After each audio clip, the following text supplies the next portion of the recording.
Il y a des moments dans la vie où le destin frappe à l'improviste, laissant place à un silence pesant, presque surréaliste. Pour Eddie Mitchell, monument de la musique française, légende du rock, artiste infatigable, ce moment survint un matin en apparence ordinaire. Rien, absolument rien, ne laissait présager que sa vie allait basculer. Et pourtant, ce jour-là, une terrible nouvelle, dévastatrice, fit irruption dans sa maison. Sa femme, celle qu'il aimait depuis des décennies, venait de contracter une maladie grave, soudaine et persistante.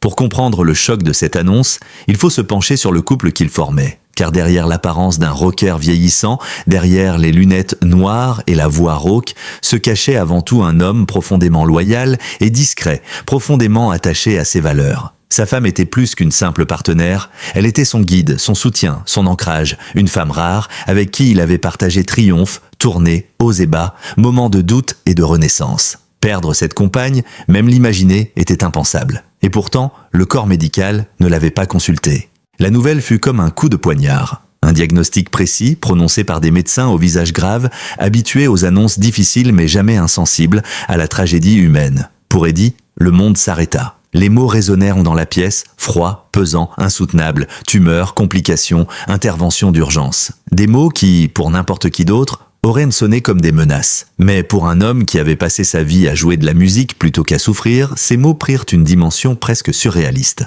On raconte qu'il demanda sans cesse des explications. Non pas qu'il ne comprenne pas, mais parce que son cœur refusait de les accepter. Comment cela avait-il pu arriver ? Comment le destin avait-il pu être si cruel envers une femme toujours si pleine de vie, si généreuse, si rayonnante ? C'est à ce moment précis, selon un ami proche du couple, qu'Eddie Mitchell a murmuré une phrase révélatrice de son état d'esprit. « J'étais prêt à me battre, mais je n'étais pas prêt à lui dire adieu. Pas encore, pas encore. » Leur histoire n'a jamais fait les gros titres, car ils avaient choisi la discrétion comme mode de vie. Contrairement à de nombreuses personnalités du show business, ils n'ont jamais exposé leur intimité, ni transformé leurs émotions en spectacle. Ils vivaient loin des scandales, des provocations, des caméras intrusives.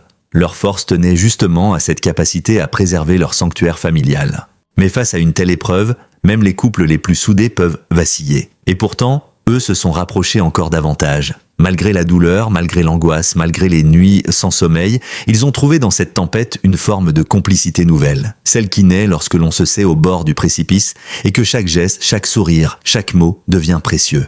Lorsque la nouvelle a commencé à se répandre parmi leurs proches, une onde de tristesse a traversé leur cercle familial et amical. Eddie Mitchell, ce monument de force tranquille, était méconnaissable. Lui qui avait toujours su garder sa dignité dans les pires moments, lui qui avait affronté les excès du rock, les défaites artistiques, les départs de proches, semblait soudain brisé par la peur. Selon un ami du chanteur, Eddie avait le regard vide. On sentait qu'une partie de lui avait déjà commencé à s'effondrer. Pourtant, il tenait pour elle, toujours pour elle. Car c'est ainsi qu'il est. Un homme loyal, un mari aimant, un compagnon incapable d'abandonner celle qu'il a choisie il y a si longtemps.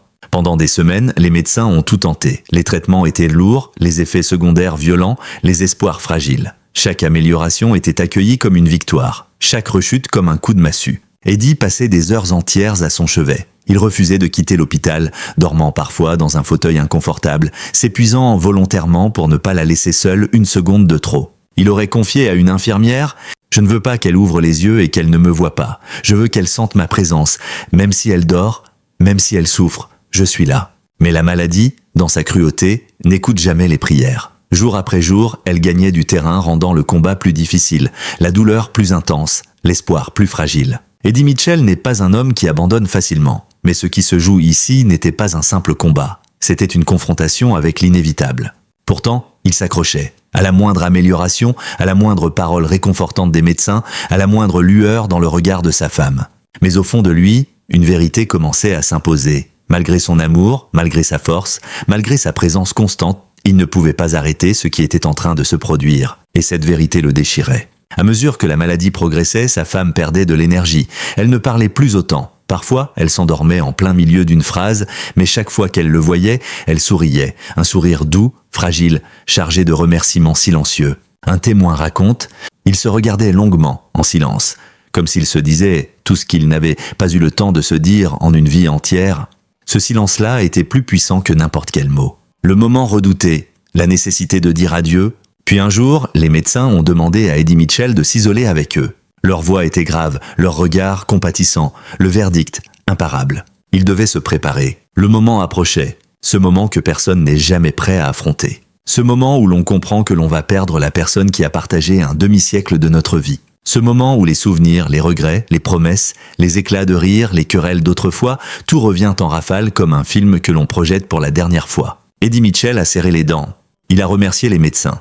Lorsque la maladie envahit une vie, elle ne s'attaque pas seulement à un corps, elle bouleverse une famille entière, brise les routines, défigure les habitudes, étouffe la légèreté des jours. Pour Eddie Mitchell, cette épreuve s'est transformée en un tunnel long, dense, presque suffocant, où le temps perdait sa consistance. Les jours n'étaient plus des journées, ils devenaient des heures d'attente, des minutes d'angoisse, des secondes de respiration suspendue. Et dans ce tunnel, il avançait seul, ou presque. Depuis le diagnostic, Eddie Mitchell avait adopté un rituel immuable. Chaque matin, il se levait avant le soleil. Il buvait un café rapide, souvent froid, souvent sans même s'en rendre compte. Puis il montait dans sa voiture, sans allumer la radio, ce qui, pour un musicien, était déjà un signe du traumatisme, et il roulait vers l'hôpital. Il arrivait avant l'ouverture des visites. L'équipe soignante, touchée par son dévouement silencieux, lui permettait d'entrer en avance. Il le saluait avec respect, parfois avec une main posée sur l'épaule. Il ne demandait jamais rien. Il ne se plaignait jamais. Il voulait juste être près d'elle. Dans la chambre, il la retrouvait endormie, paisible par moments, tourmentée par d'autres. Il s'asseyait à côté d'elle, prenait sa main encore tiède et restait ainsi silencieux. C'était devenu une habitude. Il lui parlait doucement, même lorsqu'elle ne répondait pas. Il lui racontait la pluie, les feuilles qui tombèrent dehors, un souvenir lointain, un détail insignifiant. Tout ce qui pouvait lui rappeler la vie, leur vie. Une infirmière se souvient. Il ne parlait jamais de lui. Il ne pleurait jamais devant nous. Mais il avait une souffrance dans les yeux que je n'oublierai jamais. Une souffrance calme, contenue et dévastatrice. Les médecins, l'espoir et les illusions nécessaires, au fil des semaines, Eddie avait appris à lire les expressions sur les visages des médecins. Un sourire discret signifiait « une bonne journée ». Un regard fuyant signifiait « il faudra être fort ». Un soupir signifiait « nous avons tout essayé ». Mais lui, comme beaucoup d'hommes amoureux, s'accrochait aux moindres étincelles. Un pouls plus stable, un moment de lucidité, un mot murmuré, une main qui serre la sienne. C'était peu, mais c'était immense, car chaque amélioration devenait une victoire contre l'inéluctable. Le corps médical, avec une délicatesse exemplaire, tentait d'accompagner Eddie dans son espoir. Il savait qu'il ne fallait pas le briser trop tôt. Il savait aussi que la réalité finirait par s'imposer. Mais tant qu'elle respirait, tant qu'elle ouvrait les yeux, tant qu'elle souriait, même faiblement, tout était encore possible. Du moins, c'est ce qu'il voulait croire. Le soir, lorsque la fatigue du jour le ramenait chez lui, Eddie Mitchell ressentait une autre douleur, plus profonde, plus intense. Sans elle, la maison était devenue un mausolée. Chaque objet évoquait un souvenir. Chaque pièce lui rappelait une époque. Chaque silence ravivait ses craintes. Il errait dans les couloirs, incapable de trouver la paix. Souvent, il allumait la vieille lampe du salon, prenait un album photo ou s'asseyait simplement sur le canapé où ils avaient passé tant de soirées paisibles. Et là, seul dans la pénombre, il laissait libre cours à ce qu'il avait retenu toute la journée, des larmes. Il revivait leur voyage, leurs rires francs, leurs disputes, leurs réconciliations. Il s'en voulait d'avoir été absent à certains moments de sa carrière. Il s'excusait en silence pour des choses qu'elle avait sûrement oubliées. Il lui parlait comme si elle était encore assise à ses côtés. « Nous avons encore une raison de vivre. Tu dois te battre et je resterai là. Je te le promets, je resterai là. » Ces nuits-là, il comprenait combien elle était devenue le pilier de son existence. Enfants, parents, amis proches venaient de temps à autre, chacun avec sa propre douleur. Mais tous affichaient la même attitude. Un silence respectueux, une prudence infinie, comme si le moindre mot blessant pouvait rompre le fragile équilibre. Certains pleuraient dans le couloir pour ne pas la bouleverser. D'autres, essayant de lui sourire pour lui donner du courage. Ils savaient tous que la fin serait terrible. Ils savaient tous que la vie ne serait plus jamais la même. Mais parmi eux, un seul restait chaque jour, chaque heure, chaque minute que les règles permettaient, Eddie. Un amour exprimé sans mots. Plus sa santé se dégradait, moins elle parlait. Pourtant, chaque fois qu'elle ouvrait les yeux et croisait les siens, quelque chose s'établissait entre eux. Une vérité indicible, inexplicable, comme une connexion intérieure qui se renforçait avec le temps. Un jour, elle lui murmura d'une voix faible « Tu es venu ? Merci. » 2 mots seulement. Rien de plus, mais pour lui, ces mots étaient une bénédiction, une déclaration d'amour plus forte que tous les mots du monde. La prise de conscience progressive de l'inévitable, à travers d'innombrables visites chez le médecin, d'innombrables analyses de dossiers médicaux, l'observation constante de sa fragilité grandissante, Eddie commença à comprendre. Il n'en parla à personne, il ne se l'avouait même pas à lui-même. Mais il le sentait. Il sentait que le voyage touchait à sa fin. Il sentait la vie lui échapper. Il sentait un compte à rebours invisible avoir commencé. Et cela le détruisait. Un ami proche raconta. Nous avons vu en lui une douleur profonde, une douleur viscérale. C'était un homme, pas une star, un mari, pas un chanteur. Le cœur d'un homme est toujours prêt au pire. Même lorsqu'il ne restait qu'une faible lueur d'espoir, Eddie continua de se battre. Il priait, lui qui n'était pas religieux. Il consulta d'autres spécialistes. Il posa 1000 questions. Mais au fond de lui, il savait que ce n'était pas une bataille à gagner, mais une bataille à mener ensemble. Il se disait que tant qu'elle vivrait, il pourrait encore l'aimer, la toucher, la regarder, lui donner ce qu'elle lui avait donné toute sa vie, tendresse, force, fidélité. Alors que l'état de sa femme s'aggravait, Eddie Mitchell sombra dans un état quasi mécanique. L'amour le maintenait à flot, mais le chagrin le déchirait intérieurement. Son visage était émacié, ses épaules affaissées, sa voix faible. Ceux qui l'avaient connu ne reconnaissaient plus le chanteur joyeux, le rocker audacieux, l'homme charismatique. Ils voyaient un mari qui avait perdu la personne la plus importante de sa vie. Bien qu'il s'efforçât de réprimer cette pensée, quelque chose en lui cédait, non par faiblesse, mais par folie. Il savait qu'il devrait bientôt affronter le moment qu'il avait redouté toute sa vie. Le moment des adieux. Pas des adieux symboliques. Pas des adieux romantiques. Un véritable adieu, un de ces moments qui vous brisent irrémédiablement. Et il savait qu'aucune chanson, aucun souvenir, aucune prière n'aurait pu le préparer à cela. Il arrive un moment, dans le parcours d'un être cher qui approche de la mort, où le temps semble s'effacer. Il devient flou, suspendu, presque immobile. Les minutes se muent en heures, les heures en jours. Et au cœur de cette tragique éternité, un homme attend. Cet homme, c'est Eddie Mitchell.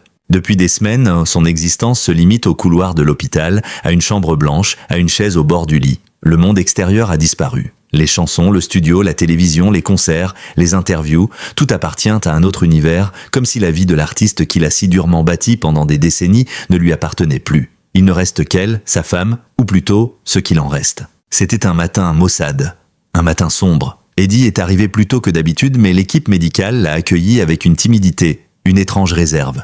2 médecins l'ont conduit dans une petite pièce à l'écart. Ils ont fermé la porte. Ils se sont assis en face de lui. Et l'un d'eux dit doucement « Monsieur Mitchell, c'est l'heure ». 2 mots, 2 syllabes. Un coup de marteau sur un cœur brisé. Eddie ferma les yeux. Il le savait. Il le savait depuis longtemps. Mais l'entendre prononcer d'une voix claire, froide, immuable, c'était une douleur différente. Une brûlure qui lui transperçait l'âme.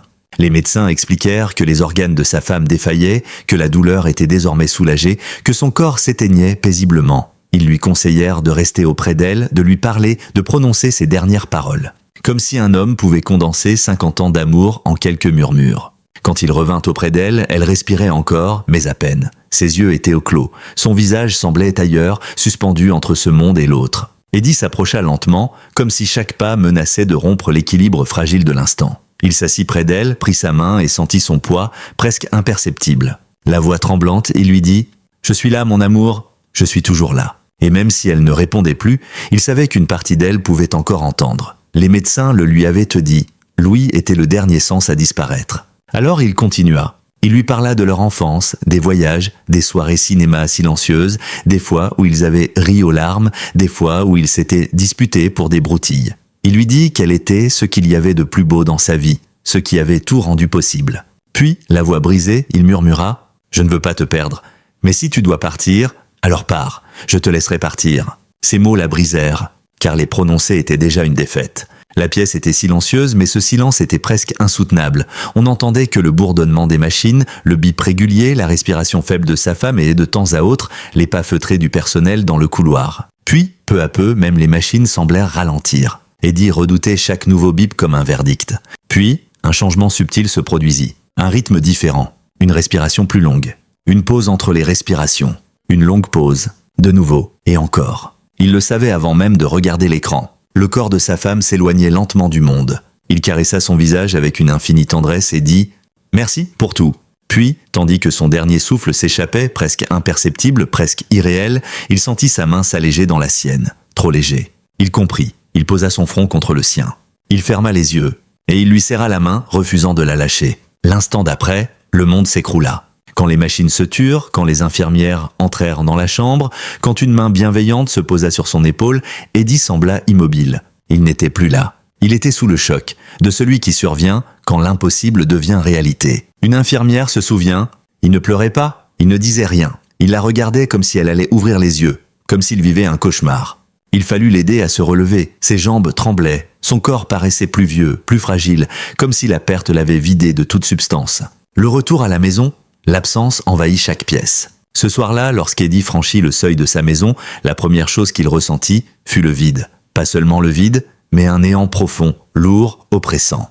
La maison semblait plus grande, plus froide, plus sombre. Chaque objet était une blessure. Chaque photo, un cruel rappel. Chaque odeur dans l'air, un écho déchirant. Il était assis dans le salon, où ils avaient repassé tant de soirées ensemble. Il posa la main sur le coussin où elle s'asseyait souvent. Et là, pour la première fois depuis sa maladie, il pleura. Des sanglots profonds et incontrôlables, les sanglots d'un homme qui avait perdu non seulement sa compagne, mais une partie de lui-même.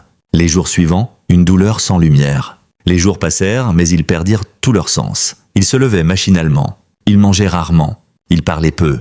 Il était encore sous le choc, incapable de comprendre comment le monde pouvait continuer à tourner alors que sa vie s'était arrêtée. Ses proches essayèrent de le réconforter, mais il restait prisonnier d'un silence insoutenable. Ceux qui le connaissaient disaient qu'il n'avait jamais été aussi dévasté. La cérémonie était simple, intime et émouvante, exactement comme elle l'avait souhaité. Pas d'appareil photo, pas de grands discours. Juste la famille, les amis proches et un homme, Eddie, assis au premier rang tenant une photo de sa femme, souriant comme si elle était encore vivante. Il ne dit rien. Il était épuisé. Mais les personnes présentes dirent n'avoir jamais vu une telle intensité dans ses yeux.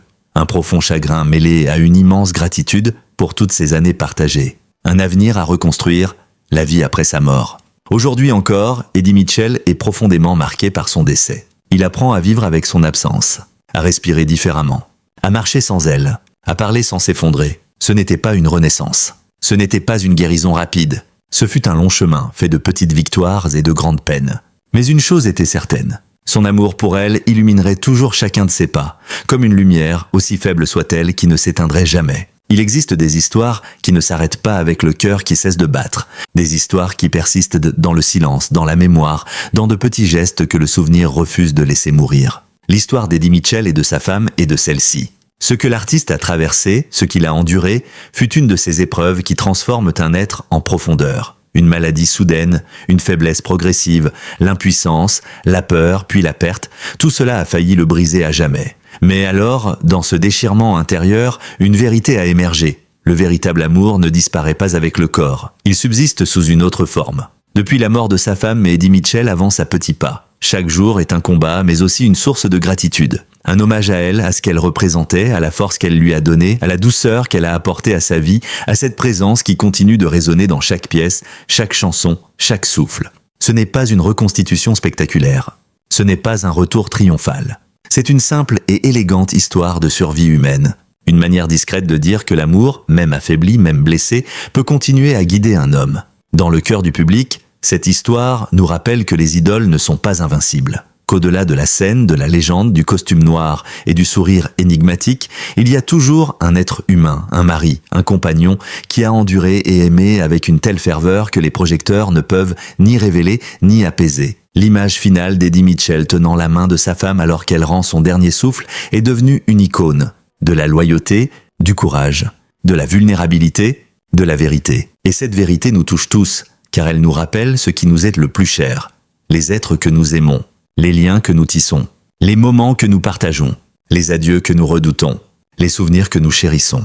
Peut-être est-ce là la plus grande leçon de cette histoire. Tout ce que nous aimons profondément devient éternel. Si cette histoire vous touche, vous passionne, vous rappelle l'importance du temps, de l'amour et de la fragilité humaine, alors je vous invite sincèrement à vous abonner à notre chaîne. Votre présence, votre soutien et votre engagement permettent à ce journalisme, incluant recherche, analyse et récits sensibles, de se poursuivre. Grâce à vous, nous pouvons publier des enquêtes exclusives et des histoires humaines rares, vous proposer des reportages approfondis et respectueux sur les personnalités qui marquent notre époque, explorer les émotions, les secrets, les destins et les tragédies qui façonnent la vie des célébrités et de leur entourage, maintenir un espace où nous parlons avec sincérité, sans exagération, mais avec une véritable passion pour la vérité humaine. S'abonner, c'est bien plus qu'un simple clic. C'est rejoindre une communauté de lecteurs et de spectateurs sensibles, curieux et passionnés, qui souhaitent comprendre les coulisses, entendre les voix inaudibles et ressentir ce que les autres vivent. Chaque abonnement, chaque j'aime, chaque partage nous aide à continuer de raconter des histoires poignantes, comme l'histoire bouleversante et profondément humaine d'Eddie Mitchell et de sa femme. Alors n'attendez plus, abonnez-vous dès maintenant, activez les notifications et ne manquez aucune de nos enquêtes. Merci d'être là. Merci pour vos émotions. Merci d'avoir partagé ce moment si humain. À bientôt pour une nouvelle histoire, encore plus riche, encore plus émouvante, encore plus authentique. Puis il est retourné auprès d'elle. Et, pour la première fois depuis le début, il a senti que son cœur se brisait.